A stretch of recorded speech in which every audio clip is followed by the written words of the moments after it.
Hallo, heute möchte ich euch zeigen, wie man bei einem HP ProBook die Wartungsklappe öffnet, um die Festplatte zu tauschen oder den Arbeitsspeicher. Dazu entfernen wir als erstes den Akku. Hier würden wir jetzt auch die Windows-Lizenz sehen, falls man was neu installieren müsste. Dann können wir die Riegel betätigen und mal die Klappe von vorne wegnehmen. Hier sehen wir jetzt die Arbeitsspeicherriegel. Hier wäre jetzt schon beide belegt.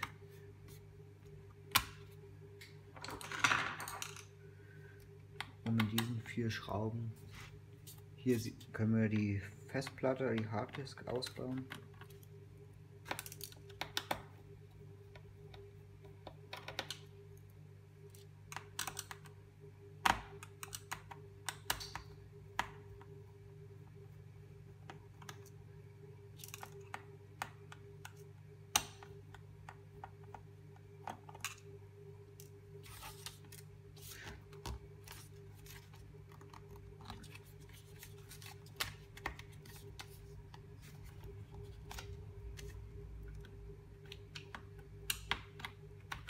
Und dann nach links wegschieben. So, jetzt sehen wir hier die Festplatte. Könnte man mit diesen 4 Schrauben kann man die Festplatte aus dem Caddy ausbauen und dann, falls defekt, eine neue oder eine SSD einbauen. So, dann machen wir das Ganze wieder fest.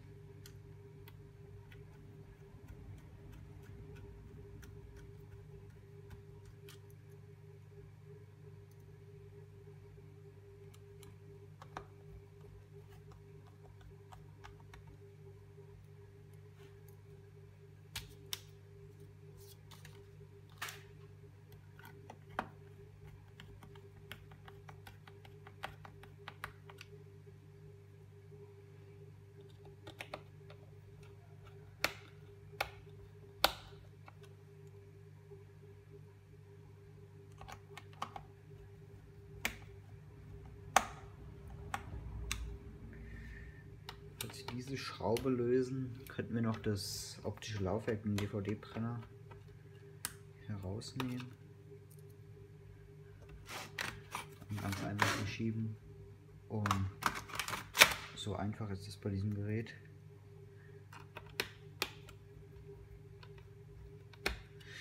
Hier sieht man noch die markierten Schrauben für das Keyboard. Falls man das herausnehmen möchte oder austauschen, dann kann man auch noch hier die Schrauben, die sind ganz gut markiert. So, dann bauen wir das Ganze wieder zusammen. Zack. Den Akku wieder einsetzen. Und das war's auch schon. Dann danke fürs Zusehen und bis bald. Tschüss.